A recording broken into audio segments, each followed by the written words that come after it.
for the CEO of Delta Airlines, who's with us here at Bastian. Sir, good morning to you. Great to be with you guys. I was so struck by some of the images that have been shown at a press conference where you were attending at this congressional hearing.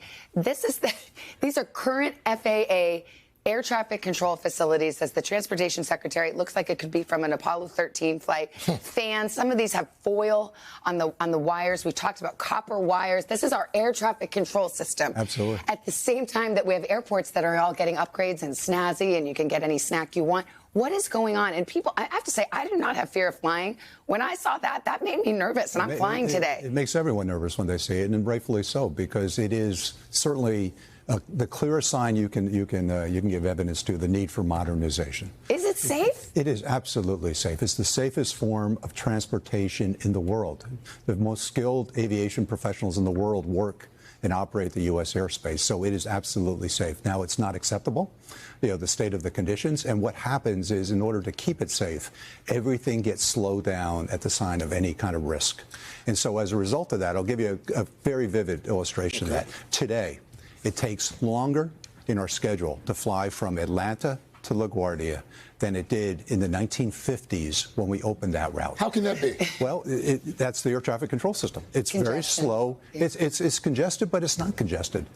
There's plenty of space in order to, if you modernize the skies, and you can kind of bring greater efficiency. When you say modernize the skies, be more specific. What do you mean by that? Using satellite technologies, using the latest state-of-the-art equipment, GPS diagnostics. It's a radar point-and-shoot system from the 1960s that the controllers are operating with. The screens, you saw the pictures. The screens look like something out of even the 1960s and 70s. I mean, our controllers and our operators need the best in order to keep us safe and make sure it maintains its safety record. I mean, we've talked about the air traffic controller shortage. Tom just mentioned that. You mentioned the state of the antiquated technology that's being used by air traffic controllers. Those are fixes that are going to take years.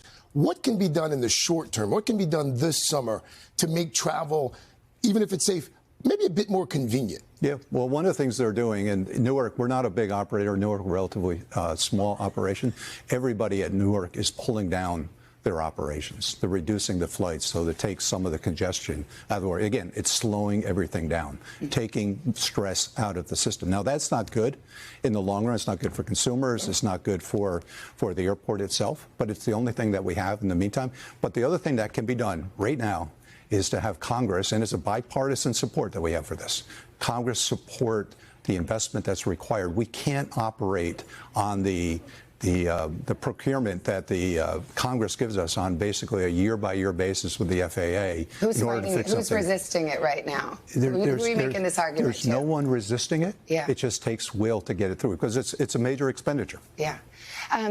Some people say Newark's just the canary in the coal mine. As you said, Delta's not a big Newark hub, but we saw some slowdowns in Atlanta this week. That is a Delta hub. I mean, I read this week someone said Newark is just the beginning. That we're going to see a lot of Newarks, a lot of this situation. Do you agree? I don't know. I mean, clearly there's nothing about Newark that's unique to Newark, other than the fact they moved the towers from Long Island to Philadelphia. And they do have a runway under construction. And they have a runway under construction. So, and now we're entering into the busy period of the year. So, no, I think listen, it's safe. And the controllers that operate that system every single day understand the limits of what they have. And our pilots understand the limits of what they have. And everybody's always on the same page. And there are multiple layers of redundancy and training that we have to make certain the most skilled professionals operate and keep us safe. We fly, as an industry, almost 3 million people a day in this country, every day. And we do it flawlessly. Why has it been so hard to recruit more air traffic controllers or keep these air traffic controllers? Did you see the technology they're using? So it's just that. Who would want to go work in that kind of condition? It's a high stress environment, a lot of responsibility, and they're not given the tools to work with. Finally, I mean, it's been an uncertain time in our economy, and Delta has, along with a lot of other airlines, revised its forecasts about earnings. I me's this tariff environment, how is that affecting the airlines, if at all? The environment is pretty good. It's not as good as we were hoping at the start of the year, because I think the economy it's stalled. It hasn't gone into recession by any means, but I think it's slowing a little bit. So the growth level isn't, and our business is very much tied to economic growth.